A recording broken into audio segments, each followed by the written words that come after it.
this looks a bit brighter, but my other light bulb for my other light kind of blew for the first time since February when I got the lights for my birthday. I had to switch the light bulb from the other light over to this light, which is the one that I use. I have to get a new light bulb. It's kind of bittersweet and sad at the same time.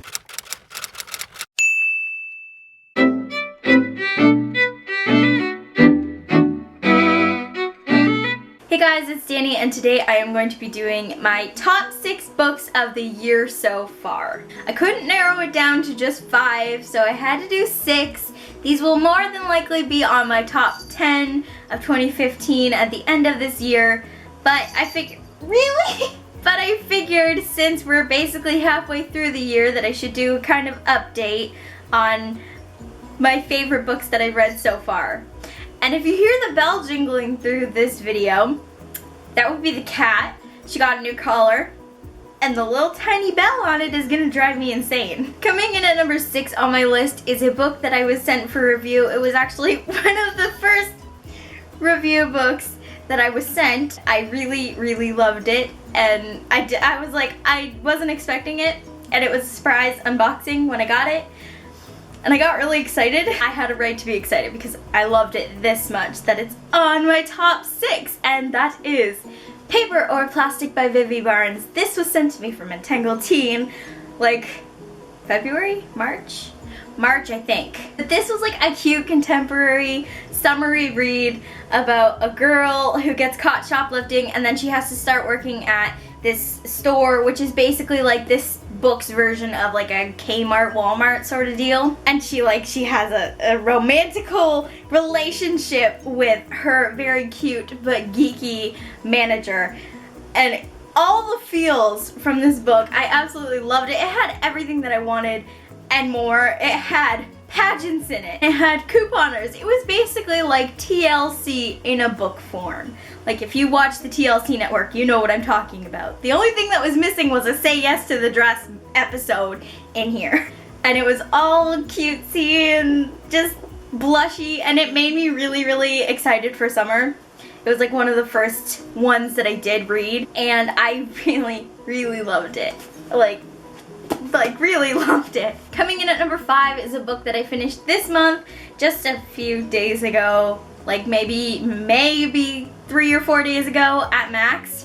But I knew it was going to be on my top whatever from the very beginning when I found out that this book was becoming a thing. I don't know what the cat's doing, I'm sorry.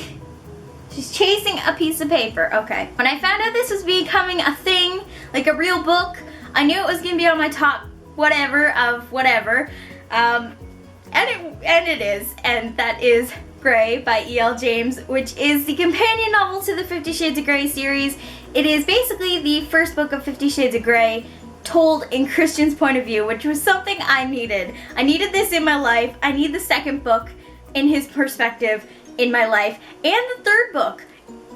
Just give me a whole nother series written in Christian's point of view, please, because yes.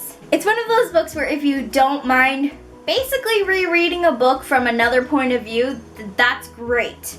But if you've already read a book and you don't like reading the same book from another person's perspective, then you're probably not going to like this, just like you wouldn't like the companion novel to Beautiful Disaster. But that's a different story. Seriously, a different story. But I loved it, and it's on my shelf, and it looks really pretty right next to all my copies of 50 Shades of Grey and the other two, Darker and Freed. And I had no doubt in my mind when I knew it was a thing that it was going to be on this list. Coming in at number 4 is another book that I knew was going to be on this list without a doubt, and I actually knew that this one was a thing at like the very beginning of the year, so I had time to prepare myself. With 50 Shades, that one, I didn't have the time to prepare myself. They didn't tell us until they like released the cover, which was like maybe 2 weeks before the release date for that one. For this one, I have been anticipating this all year, and that is The Heir by Kiara Cass, the 4th book in the Selection series. It was supposed to be a trilogy, but now she's writing 2 more books, or well, was writing 2 more books. This is one of 2, and then there's another one coming out, and this is about America Singer's daughter. So it follows her in her own selection, and it takes place after the one by Kiera Cass. So you can't really read this one unless you've read the other 3. But I loved this. I mean, okay, Edelyn, which, what kind of a name is Edelyn? The names in this are like quack names. But despite the quack names, and despite the fact that Edelyn is very much like her mother in the annoying way of judgment and sass and just everything like her mother, I really like this. And there are about 4 guys that I totally ship her with, and I can't really decide which one that I like more. Don't you hate it when that happens? When you're like, you ship a character with like 3 different guys, and then you don't know which one she's gonna end up with, and then like, what if she doesn't end up with the one that you actually want her to be with, but you don't know which one you want her to be with? Does anybody else have these struggles? Please let me know if I'm not the only one, because I hate feeling this way. Very excited for the next book though. Although this book, this cover, like, although it's pretty, I still like the one better than the selection or the elite or this one. I mean, this dress is pretty, but it's kind of bleh compared to this gorgeous thing, which is like all flowers and really pretty, and just like, come on. Which one do you like more? Coming in at number 3 is another book that I was sent for review from Entangled Teen.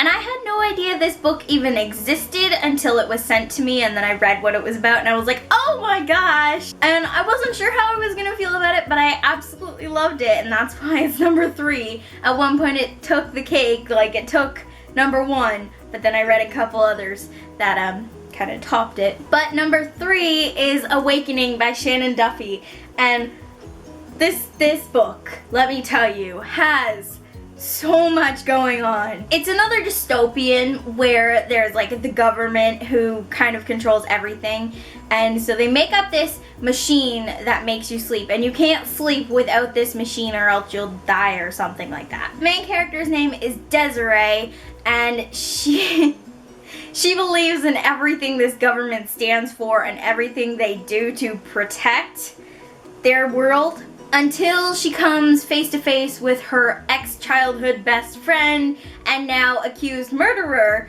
Darian. So on top of this dream machine, which is like the only way they can sleep, the punishment in this world is not like cruel and unusual like whippings and hangings and stuff like the Hunger Games or Divergent or whatever you'd have there. This one is where they take you to this prison and they put you in this machine that gives you nightmares, but then the nightmares become reality. And Darian escapes from that, and he like basically exposes everything to Desiree. So like, it's one of those like mind twisting ones, and I absolutely loved it. And I did a review for this one. I also did a review for Paper and Plastic, which I will link both of those down below. But this book. There was a moment where I was like so creeped out by the terrorscape. There was a moment where I was like, what is happening? Oh my god. And just everything about this book, I need the sequel now because it kind of ends on a cliffhanger. Coming in at number 2 is an arc that I won through Goodreads, and I was so shocked because I didn't receive an email until like, or it was, well, I received the email, but it was hidden, so I didn't see it, so I didn't know it was coming. And then when I opened the package, which I have recorded as a What's in Danny's Mailbox, I was shocked that I got it. I'm just gonna announce the book, and then I'm going to talk about it. The book, coming in at number 2, is Everything Everything by Nicola Yoon. This book is not out until September of this year. The cover is gorgeous, and it equally matches the insides because this book is so good. It is about a girl who is 17, and she's basically allergic to everything in the outside world, so she can't leave her house. She hasn't left her house in almost all of her life. Like, she left when she was younger. And she was okay with that. She had her life inside her house, and she was used to that until a new boy moves in next door named Oliver, but everybody calls him Ollie, and he basically changes everything. because he's perfect. But this is not like one of those stereotypical boy meets girl sort of fall in love, disobey the parents and all that kind of stuff. I mean, it has those, but it's written differently because sometimes it's just emails and sometimes it's notes that the girl has written, Maddie has written, and then there's IM messages, and hold on, then there's like a completely blank page, like black page, and text messages and things like that. It's written really, really differently. Parts of it had me so mad, but in like the best way. I was mad at a character, and the ending was so cute, and I just, everything about this, everything. That was like my explanation in last month's wrap up when I was talking about it. Just everything about this book is brilliant and great, and when it comes out on sale, I highly recommend it for everybody. Just if you love cute contemporaries with twists and turns and oh my gods every mile of the way, this is your book. This is gonna be the book of the year, I bet. Somewhere it's gonna be. And number 1 is kind of a tie with number 2. I can't really decide which one I liked more. I think I like this one more because I actually cried a lot with it. The crying was not even intentional. It was just like, I couldn't not cry. Like, it was The Fault in Our Stars all over again. And I cried a lot for that. Coming in at number 1, which I should have read a lot sooner than this, is All the Bright Places by Jennifer Niven. You can see all these sticky notes of all my favorite things. This book is like, why hadn't I read it sooner? I don't even know. Me and Lauren from Lauren Ann were reading this as a buddy read.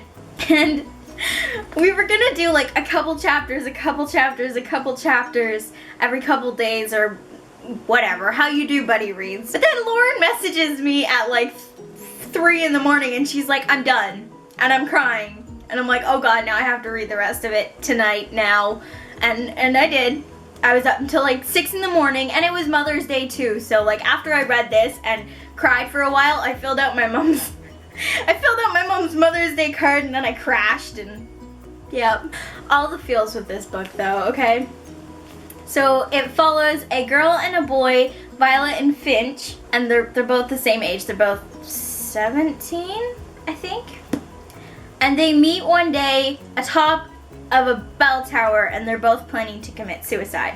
Finch talks Violet down, and then she gets him off of the bell tower too. So they basically save each other. And then they go on this big adventure. I don't want to give it away, anything. I'm sure people have read this already, but if you haven't, you need to, because this book is like everything. It's like everything. Hint, hint, wink, wink, nudge, nudge. I don't even know, just everything about this book just made me either smile or cry. And it has a lot of like deeper meanings to it and makes you really think, and it doesn't romanticize having mental illnesses, because there's mental illness involved with this, but it doesn't romanticize it, and it portrays it in like a really, really good way. And yes, this is like my number 1 book of the year so far, and I'm pretty sure nothing's going to top it. Unless something surprises me.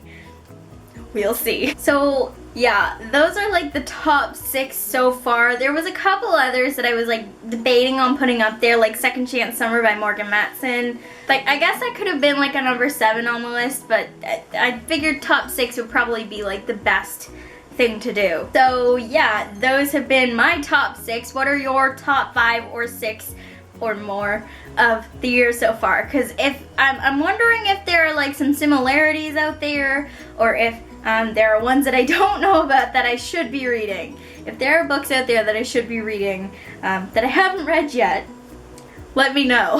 Because like that happened with All the Bright Places. I hadn't read it, and I was like, okay, I need to read it. I just need to get a copy of it. And then I got a copy of it, and then it sat on my shelf for a couple weeks. And then I read it, and I regret not reading it as soon as I got it. So that is it for this video, you guys. Comment your top whatever down below, and I will see you in my next video.